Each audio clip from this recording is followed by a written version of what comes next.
who's coming in for the Broncos. It's a really interesting random local guy. Obviously, Bo Nix will be there, and that you have, of course, Troy Franklin, Aldrich Estime, Jonah Ellis will be there, but he's 6 months out of surgery, so probably not going to play. But John Machota, do you know who that is? Not the Cowboys beat writer, friend of the podcast, but the Colorado School of Mines record-setting quarterback who doesn't have an NFL invite anywhere, but does have a chance to go play for the Toronto Argonauts in the Canadian Football League, is going to be got an invite to the Broncos rookie minicamp, along with, as Mike notes, Air Force safety Jaden Goodwin, Colorado State's Tony Pierce, outside linebacker, guard Oliver Jervis, Oregon's, and then like Colorado Springs Doherty. Oh no, Joe Golden of Oregon State from Colorado Springs Doherty High School. So to your point, Brady, the Broncos are sort of doing exactly what you talked about, which is you give an opportunity for these guys from local schools to come in, and by virtue of being there, you're maybe nothing happens from it, but you're getting a chance to throw in front of NFL personnel and NFL coaches who may see something they like, may going somewhere else, may bring you in. You never know, right? Right. You never know. And obviously you take every opportunity, exhaust all opportunities. The toughest thing about the whole Canadian Football League, transition for guys who play American football is the additional player, the forward motion. There's a lot of other things that kind of play a role in that. Obviously one less down, even the way the field's configured. It's a bit of a different game. And so it's hard. Like a lot of people think like, oh, I can just go transition from playing 11 on 11. It's going to be similar. There's similarities, but it's definitely different. So it's tough. It's tough for a lot of those players that I think, especially as a quarterback, when you're being asked to see the field a lot differently. If you're a DB, for example, can the guy play man-to-man and cover? Can he play off zone? Does he have the skills, right? Like it's a little easier to transition because your job's not quite as dependent on knowing everything that's out there and everything that's going on. Different for quarterbacks. So hope it all works out for him, man. Colorado School of Mines. I remember when I was out there. Is that the school that I'm pretty sure they sling it around a decent amount? I don't think they punt much. Oh, they don't run the ball at all. And also, Brady, if you ever seen some of their pictures for like their football pictures, like get a chance, look up School of Mines in Colorado. Just look at all the football players' pictures, man. It's something to look at for sure. Okay, I'll check that out. But if I'm not mistaken, too, I don't think they punt. Like, weren't they one of those teams that implemented that strategy? I think at the college football level, where they're extremely aggressive offensively.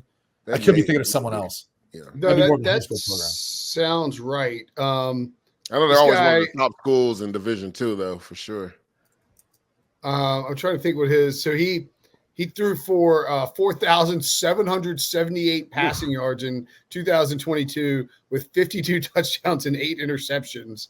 And then last year followed up by going 14-1, threw for 4,298 passing yards with 70% completions and 43 touchdowns and 7 interceptions. 162 passing touchdowns in his college career. Well, I told you. What are you pointing to? Hair, Brady?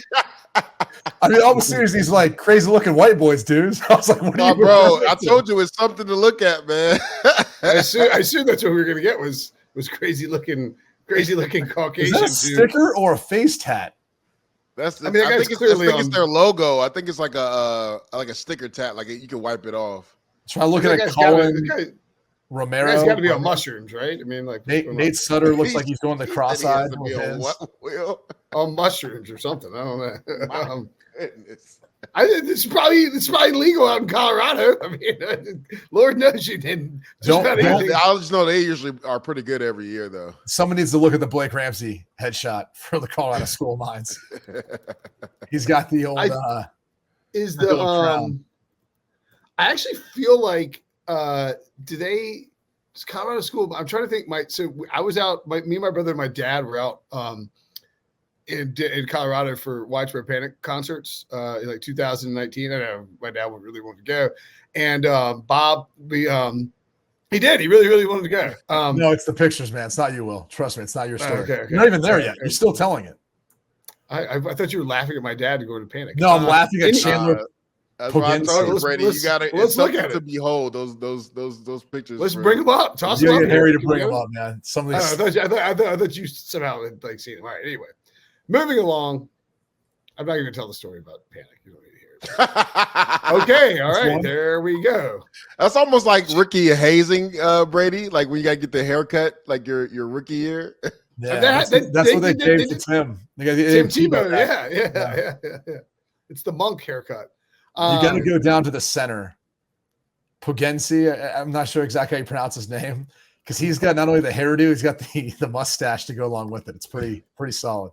It was quite ugly. Oh my goodness gracious! You can zoom in on his mustache. You know, like a nice little handlebar mustache too. This is great. What the hell? So for all the people out there listening, this does not happen until training camp. This will be at the end of training camp. You get this sort of thing. This is obviously it's a redshirt sophomore, so I'm not sure what's going on. If you're listening to the podcast, this is Chandler Poggensee, the center for Colorado School of Mines. Just Google that name, Chandler Poggensee, and check out his picture. It is well worth your time. Civil engineering. I said, what a badass. Yeah.